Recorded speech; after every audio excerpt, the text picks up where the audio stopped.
Jelaskan makna dari khusyuk.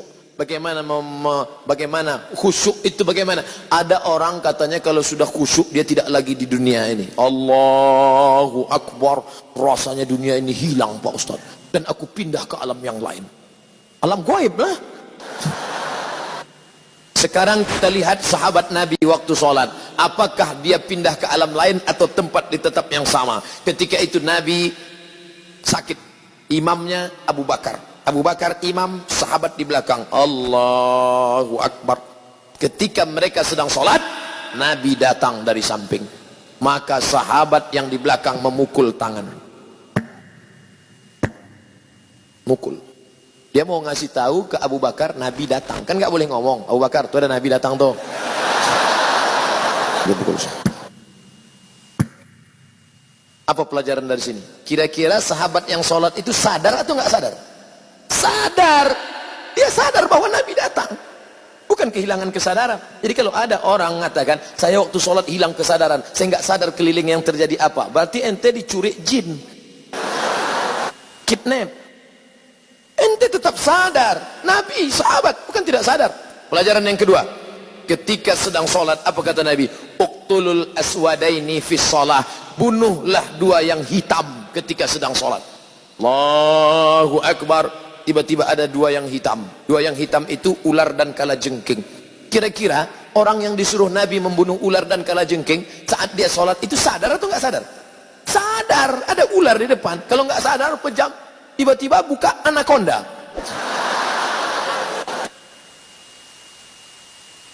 Tiga, ketika sedang sholat tidak ada orang boleh lewat di depan. Kalau ada orang yang lewat depan, dia ginikan tangan. Lebih baik tegak 40 tahun menunggu selesai sholat daripada dia lewat. Maka kalau ada yang lewat, ginikan tangan. Kira-kira orang yang sholat, ada orang lalu di depannya, dia sadar atau nggak sadar ada orang lalu? Sadar, maka dia ulurkan. Kalau dia ngaji, dia paham, ini berhenti. Tapi kalau ini yang nggak ngerti, begitu kita ulurkan, sehat Ustaz. Siapa yang ngajak salaman? Orang lurus kok.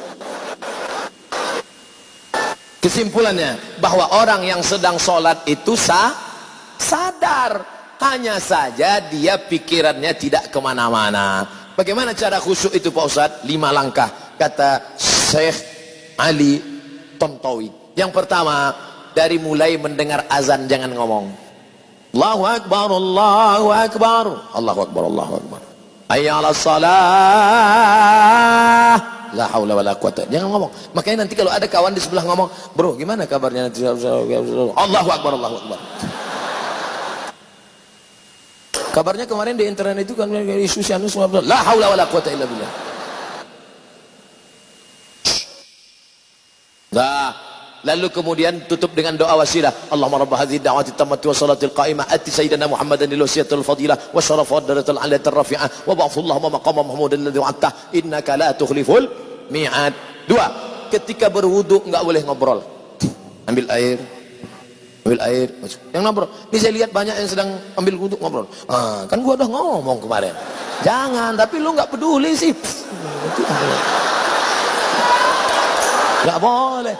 Nggak boleh ngomong. Makanya hadis riwayat Ibnu Majah, ketika air kau masukkan ke mulut, saat itu keluar dosa-dosa mulut. Ketika air menyiram muka, keluar dosa dari kelopak mata. Ketika air menyiram tangan, keluar dosa dari celah jari jemari. Ketika air mengusap kepala, keluar dosa sampai lubang telinga. Ketika air menyiram kaki, keluar dosa dari celah-celah jari jemari kaki. Maka kau khusyuk, lalu kemudian kau tutup dengan doa, Allahumma ja'alni minat tawabin wa ja'alni minal mutatahhirin wa ja'alni min ibadikas. Yang ketiga, dari tempat wudu ke tempat sholat nggak boleh tasbik. Tasbik itu menjalin jari jemari, keretak. Nggak boleh tasbik, retak. Tangan dia udah nggak bunyi, tangan kawan dibunyi kayaknya. Nggak boleh. Jangan tasbik, yang boleh tasbih. Subhanallah, subhanallah, subhanallah. Azan belum berkumandang atau sudah azan iqamat belum? Subhanallah, subhanallah, subhanallah. Gimana kabarnya? Jadi kita besok pergi seminar acara undang. Subhanallah, subhanallah.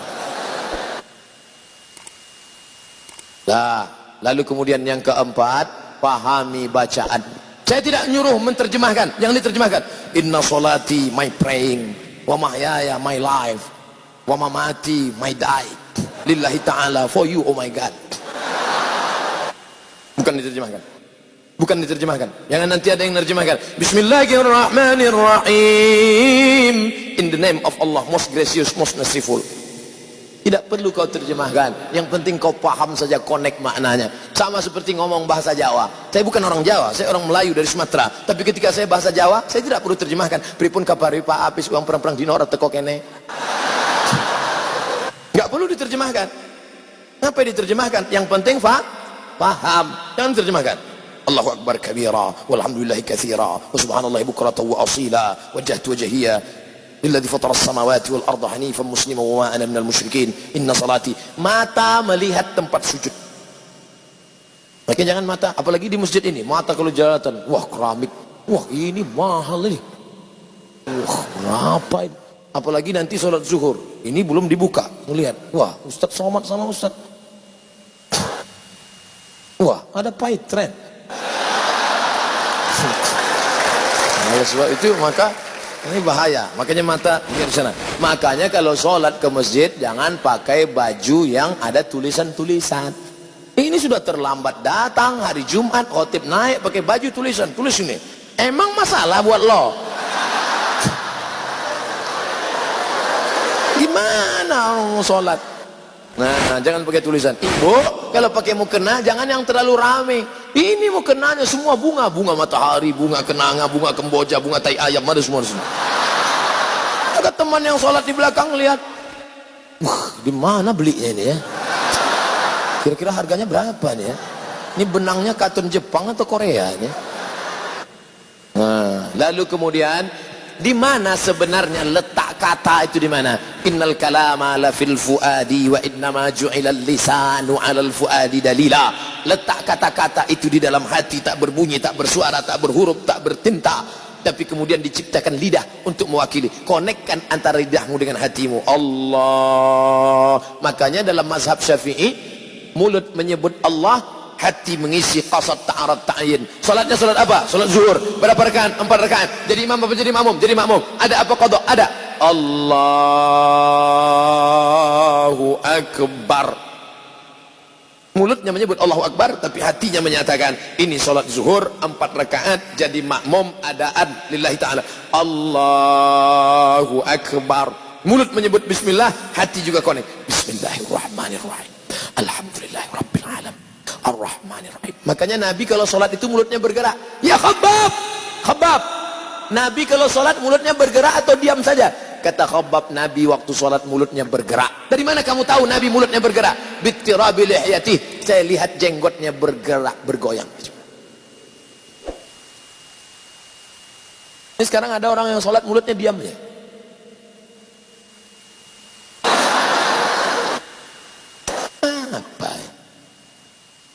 Berdoa juga bersuara. Ud'u rabbakum, bersuara, lirih, mulut bergerak. Ya Allah, tolong aku ya Allah, tolong anak-anakku ya Allah. Ini ada orang berdoa mulutnya diam ya. Rasanya tak perlu kusebutkan satu persatu, karena aku yakin kau tahu yang ku mau. Ustaz tolong jelaskan makna. Sudah. Apa hukum musik? Buka, pertama syaratnya beli 4 GB. Setelah itu tulis di www.youtube.com. Kau mau tanya tentang apa? Kredit, Somad kredit. Tanya tentang apa? Tentang musik, Somad musik. Tanya tentang apa? Politik, Somad politik. Pokoknya apa saja kau tulis itu. Somad LGBT, Somad narkoba. Enter, dapat video-videonya insyaallah. Sudah saya enter kok enggak nyala videonya Pak Ustadz, paket habis. Nah, tapi karena kau tanya saya jawab juga. Apa hukum musik dalam syariat Islam? Musik yang boleh solawat. Barakallahu lakuma wa baraka alaikuma wa jama'a bainakuma. Boleh.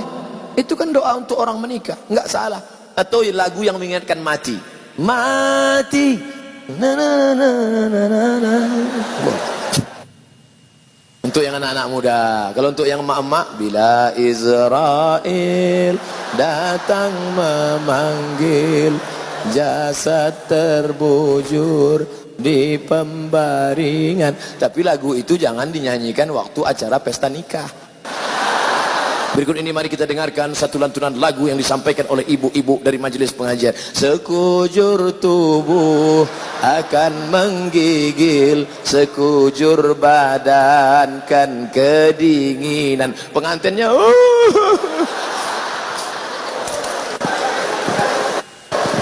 Nah, lagunya mengingatkan pada Nabi. Apa salahnya? Ya asyiqal Mustafa abshir binailil muna. Ya asyiqal Mustafa, wahai engkau yang merindukan Mustafa Nabi Muhammad SAW, abshir binailil muna, engkau mendapatkan kabar gembira karena segala yang kau inginkan akan dikabulkan Allah Subhanahu wa taala. Apa salahnya? Maulaya salli wa sallim daiman abada ala habibika khairil khalqi kullihim. Ibu-ibu yang sedang hamil sambil baca selawat. Maulaya salli wa sallim daiman abada.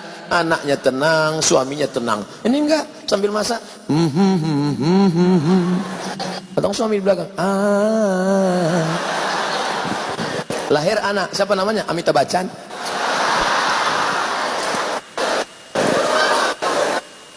Kalau puasa sunnah kan boleh dua niat.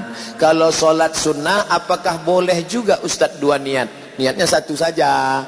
Bapak niat sholat sunat qabliyah, kebetulan tertulis di dinding 2 menit, 2 menit, 2 menit, 2 menit, 2 menit, 2 menit lagi iqamat.